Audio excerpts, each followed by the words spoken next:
I know that everyone loves the dense play area and highly skilled movement of modern day platformers such as Demon Turf and Psycho Regalia. But sometimes the race to be the shiny new kid on the block that has all the bells and whistles can sometimes lose sight of a core fun experience. And don't get me wrong, those games are fantastic. But sometimes a game that knows what it is and doesn't apologize for it can be just what a player needs to get them back into a genre. Isopod is most definitely one of those games, at least for me. A 3D platformer developed by the creators of Webbed, which made my overlooked games list of 2021, came out on October 21st, 2025, and is available on the PC, specifically Steam. It cost $19.99, and I completed the main story of the game in about 3.5 hours, with 14 out of 23 achievements done. Which may turn some of you off to the game, as many people expect tens of hours of gameplay when it comes to platformers. But Isopod has that magical element that can be hard to quantify at times: charm. It's a game that, while streaming it over on Twitch, I just had a goofy smile on my face the entire time. It may not be the most technically sound, it may not have all the content, and it may bore some people out there. But what it has is heart. The big thing you're probably going to ask first about Isopod, considering it's a 3D platformer, is its gameplay. So let's start there. Isopod has you playing as Winston, an isopod whose tricks include spinning around and attacking with his body, as well as the ability to roll into a ball and become those marbles you see on those YouTube racing videos. I don't have a problem. At first thought, some people may see this and think it's a combination of Sonic, Super Monkey Ball, or even something like Marble Madness. But I want to be clear on something from the get-go. There's a level of refinement and non-refinement here that puts Isopod in its own class when it comes to this genre. Now that may sound like a contradiction, but hear me out. A lot of this game's enjoyment, at least in my opinion, will come down to if you enjoy its movement system. The physics engine is the key here, as there is not only weight to the objects in the world, but they can push forces on you. Hell, I got stuck under this big plate for a minute or two because, well, it's a big plate and I'm a little isopod. But with physics, obviously comes momentum, and that's the most telling when you're moving along a hill, gaining speed as you jump at the right times to almost bunny hop in a way. And yes, I aged myself with the bunny hop comment, but hey, I grew up with Unreal Tournament and Quake.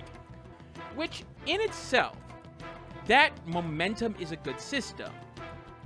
But then comes the magnet add-on. When you get that upgrade, you can attract yourself to metal in the world, which can gain or reduce your speed depending on when you activate the magnet or not, or for how long. And it can have rapid changes in direction depending on timing. In that aspect, you're completely in control without a lot of guardrails, to be honest with you. Like, you could be gaining a ton of speed through an obstacle course and then completely fuck yourself over with one misinput. That's what I mean by refinement and non-refinement. There's a rhythm that you naturally have to learn to move quickly through the game, but it's also the fact that sometimes you need to take a moment to figure out how to use it to get to specific locations, and you sort of have to figure it out on the fly. It keeps on throwing little weird scenarios at you, so you're always a little bit off in terms of, like, timing. It's a little weird in that case, but it also feels purposeful. Now, for example, there was a collectible in this area with a fish that would eat you if you stayed in the water too long. With the locations of what I could grab and the space and the area and level design, finding a safe way over to the location was trickier than I expected, and it did really highlight how flexible the gameplay was. But it was also a little frustrating because It wasn't obvious at times, and it felt like I would get just close enough and then fail. Does that also mean that you're going to get situations where you're struggling to figure out what the hell to do and feel like the game is fighting you? Yes, especially if you don't see how exactly the game wants you to move. I can see players getting stuck in the city where you need to go into the sky. It refines the movement to be a little bit more vertical than you've learned up to that point, and takes a little bit of a different take to understand how to do it effectively. The game, with its strengths, doesn't always do a good job of creating natural scenarios for the player to learn these needed skills, so that's a point against it. Many of the game's missions are divided between speed movement focus, more like races and things to get quickly done, exploration focus, which is finding, a couple of items or finding a specific spot on the map, and I would say combat focus, but thinking back on it, there's not a lot of that other than the few boss fights the game has and one towards the end. Actually, come to think of it, the game's combat is very mediocre. Sure, it's definitely not the focus, and the boss fights, they are fine, especially in the 3D platformer space. Basically, you're avoiding something and trying to activate a certain switch or get them to run into something specific. Those work. But with the exception of the time that the game allows you to throw things at enemies, taking down another bug by spinning starts to get old and feels like is something that could easily be refined or even removed in a future iteration. I definitely like the puzzle platforming and the actual speed platforming more than everything else. The funny thing is, the weirder the mission gets and more off-script it goes, the stronger its impact and the more that I liked it. Like, this whole section is you making points doing tricks to impress some kids like you're in Tony Hawk's Pro Isopod. And even though it doesn't have any difficulty and it's just you moving and flopping around, that's the thing. Moving is fun and it works extremely well also with the number going up. Number go up. Now, there is a lot of influence from other games in the genre, or even genres themselves, like I just mentioned, Tony Hawk's Pro Isopod. There are collectibles that are very much of Banjo-Kazooie or Banjo-Tooie. There's literally jiggies in the game. It still feels at least a little unique compared to others in the genre, just because it's a little bit off kilter with what it's doing. It surprisingly keeps you grounded in terms of just enjoying it and not really thinking about, oh, well, they could have done this, this, and this. Even I, as a reviewer who is always looking at things critically especially when covering a game like this for a review, I found myself just enjoying myself and not thinking about it because I was getting lost in it. The charm element and the sort of nostalgia of old 3D platformers comes through even if it's not technically sound in terms of things like the space of the world. The spaces do feel a little void at times when it comes to items, interactables, things to do, and even textures getting reused over an area that it probably should add a little bit more depth to it. I wasn't really thinking about that until after the fact. During the game? No, I was just happy and enjoying myself. And really, for a game like this, that's pretty much what you want it to be doing. Now, for those collectathon players out there, those who always want 100% everything and go like that, I will say that this is probably not your cup of tea. Sure, there are collectibles and extras for you to find, and they do take a little bit of thought and ideas or outside-the-box thinking, but it's obvious that some of them are just sort of in sight, just right there, plain as day, and it's obvious that while respecting the genre, it wasn't necessarily the focus. You're not going to be pulling your hair out trying to find things. You could probably do this in about 6 hours at most in terms of everything. I didn't do everything, but I'm just predicting based off the numbers I've got and where I saw the ones that I didn't. With the gameplay out of the way, I do want to go with the story next, because I actually almost started the review with the story section. Usually when I structure my reviews, I go with what I consider to be the core experience in terms of the length of the video. So towards the front, more core experience. And I was torn on this one. This should say something about what I think about the writing of this game from the get-go, because it's pretty good. You play as Winston, an isopod who's part of a union who has to deal with the fire ant conglomerate trying to take over their land. That's right, this game is hitting on themes of economics, unions, and workers' rights. And you probably didn't expect that by looking at the Steam store page of this game or the game's name. And I didn't either, but frankly, it was a nice surprise in the end. Nevertheless, Winston has to find various solutions to deal with the hostile takeover from the conglomerate by blocking their efforts left and right, usually by, well, destroying things. The way God intended. The writing here is very tongue-in-cheek, but also rather smartly put together. Characterization is a strong point, taking advantage of each of the insects and what you perceive their personality traits would be, and using that to further the story, but also set up effective jokes that got me laughing several times throughout the streams. But there's also this undertone of caring and brotherhood that comes from the writing as well, which didn't surprise me. Webbed, the game that this spins off of, was pretty touching and a wonderful experience in its own right. This is pretty much a 3D version of that game in a lot of ways, and I can't recommend that game enough, especially when you can get it at a very low price during Steam sales. Honestly, Webbed is probably a fantastic way to see if you would like Isopod in several ways. It has some of the same, not necessarily gimmicks, but along the same gimmicks and writing and just sort of that heart in it. So you could probably pick it up during the Steam Winter Sale, which is upcoming. Does this plot do anything noteworthy or different? No. Are some of the jokes really stupid? Absolutely. Does the game take advantage of everything that it writes regardless? Most assuredly yes.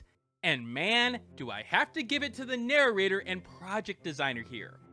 Let me give you a prime example of a situation / joke in this game and just the layers that it has.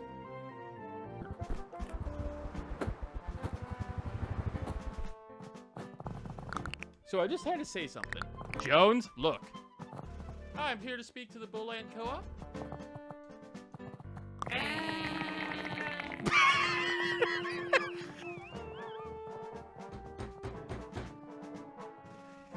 First of all, that was a simple joke. The fact is, a scary isopod has shown up to talk to a co-op, and they are afraid of him. Straightforward, they run away. You've seen it in things like Looney Tunes. But it's incredibly enhanced by the obvious so bad that it's good yelling of the ants, which takes you off guard and nails you with the comedy. But then it's the little touches that pushes it over the edge. Like the literally going off the screen and the text bubble. It could have stopped at 10 to 15 H's and fit in there, but the fact that it goes the same direction as the ants, like it itself is running with them, just helps sell the moment.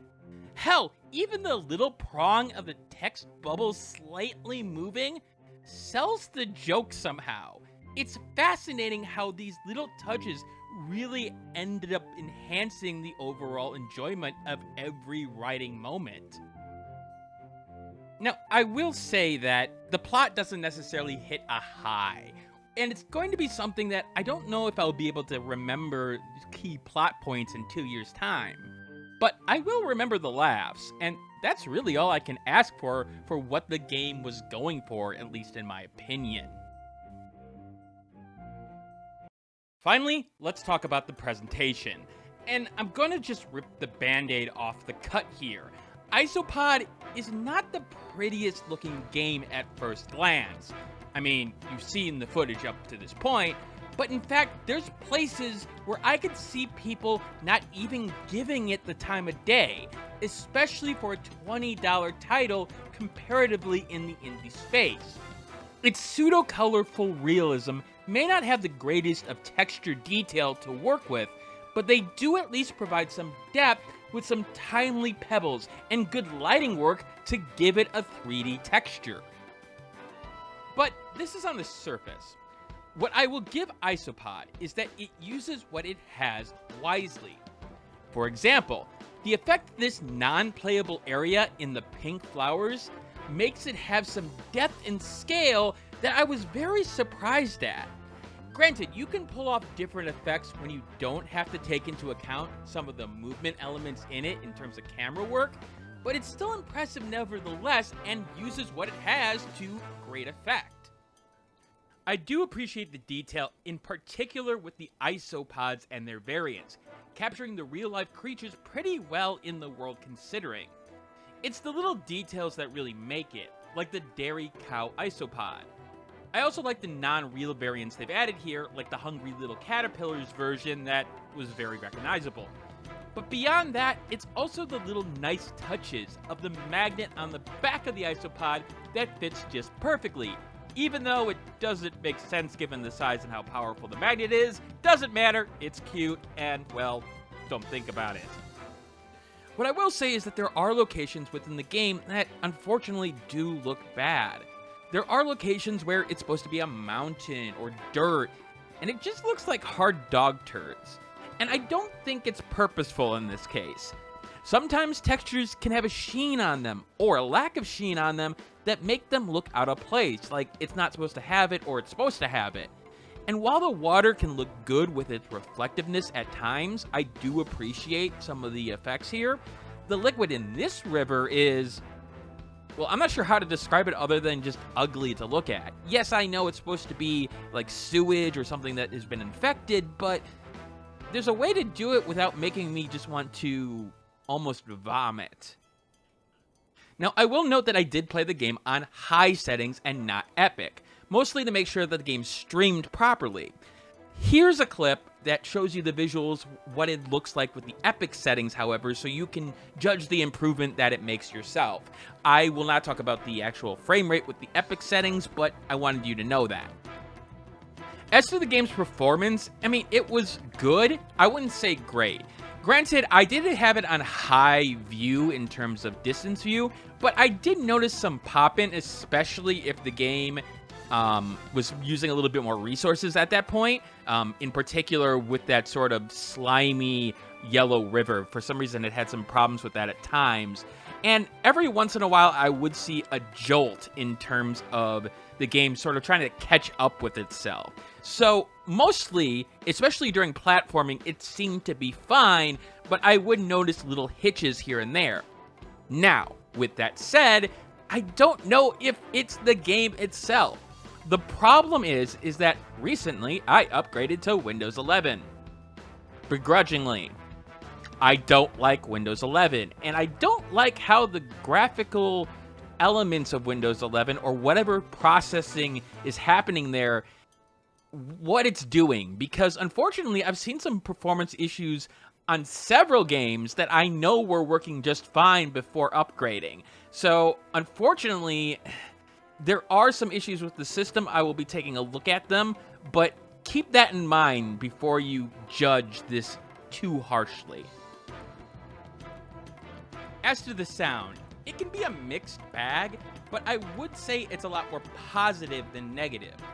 There's elements like the pitter-patter of Winston's feet that really enhances the immersion at times. It does feel like a little isopod is crawling around the ground right in your ear. And it's paired with some over-the-top sound effects, like the magnet sound when you're flinging your isopod all over, that do put the game into a unique category of a little bit out there at times, but working. Sounds are clearly defined, and I really don't have any problems hearing them at all. But at some points, the default loudness of certain sound effects against others did sort of cause some problems. In particular with the magnet one, it's very inconsistent, at least in my mind, about its noise level against other sound effects it was playing side to side. Sometimes it would be okay, and sometimes it would be like, wait, I can't hear it. Also, there are times where the sound just doesn't seem to occur. Like something big will fall over and it just doesn't make a sound. I know the analogy is if a tree falls in the forest and you don't see it, does it make a sound? But if I'm looking directly at it, it probably should. Anyway, take a listen to some sample sounds in terms of some sample gameplay and hear what I'm talking about.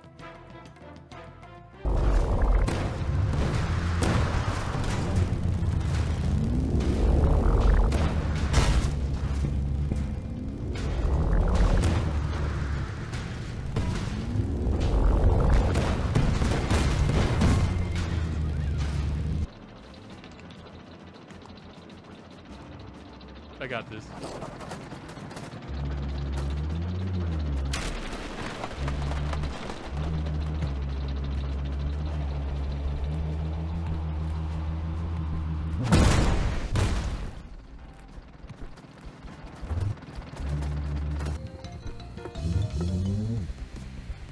All right, there we go. That's a good.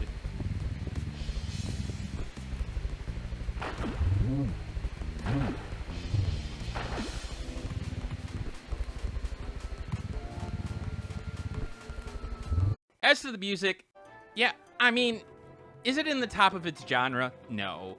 Is the most familiar song, or at least the one I remember, the little jitterbug song that plays with one of the collectibles? Absolutely. Does it feel influenced by things like Banjo-Kazooie? Yes. Is it passable? Yes. Will I listen to it while coding or outside the game? No. But it's alright, and does enhance certain situations, especially things like races. So take a listen and hear what I'm talking about.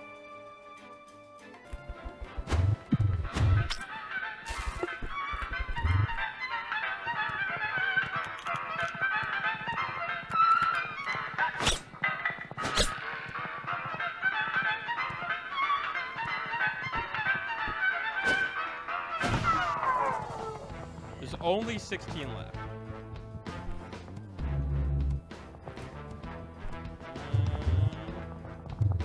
Oh, more pots.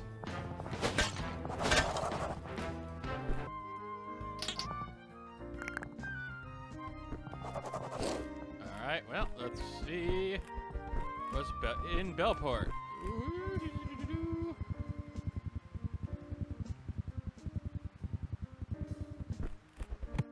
Is it Ant-tailed Carl and another Mark, huh? Yeah, Carl Mark. And ooh, what's in there?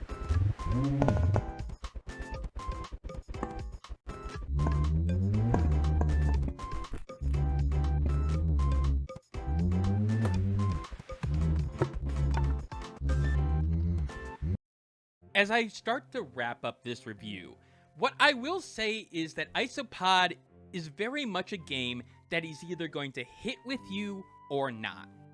It's not too long, some of the tasks aren't going to really knock your socks off when it comes to the side and main content, and you can't expect it to have the density of terms of gameplay as some of the top names in the genre.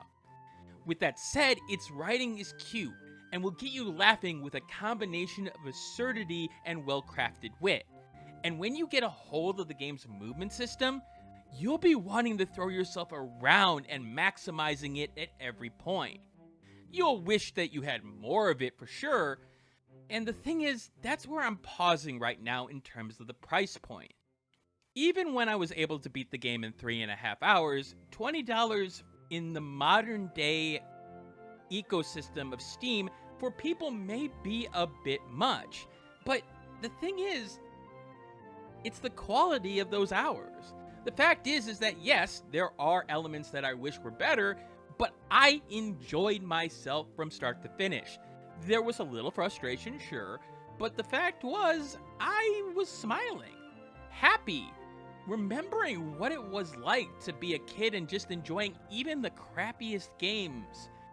That takes charm. That takes talent to pull out even if you don't have the greatest of mechanics in your game. And I sit here going, do I wish the game had more of a budget?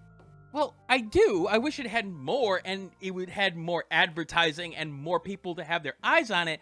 But I also wonder if in that process it'd lose some of its charm.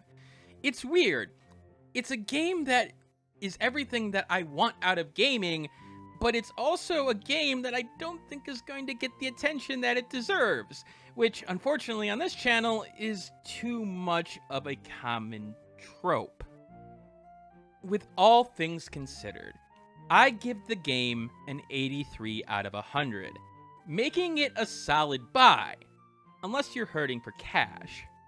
Now, that doesn't take into account my enhancer system, which takes the more subjective element of games and tries to match a game to you.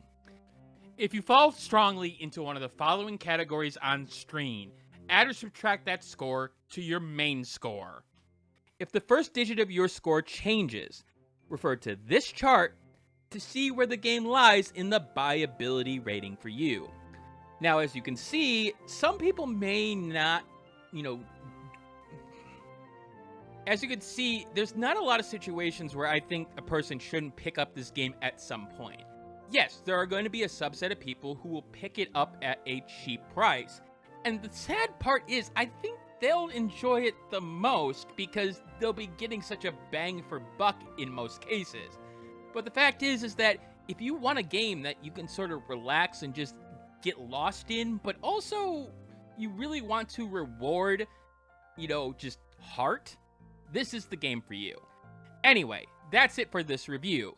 As you probably saw on the channel, I took some time to do some charity streams with Sentinels of the Store. That's not going to be a regular thing in terms of streams on this channel, at least not yet.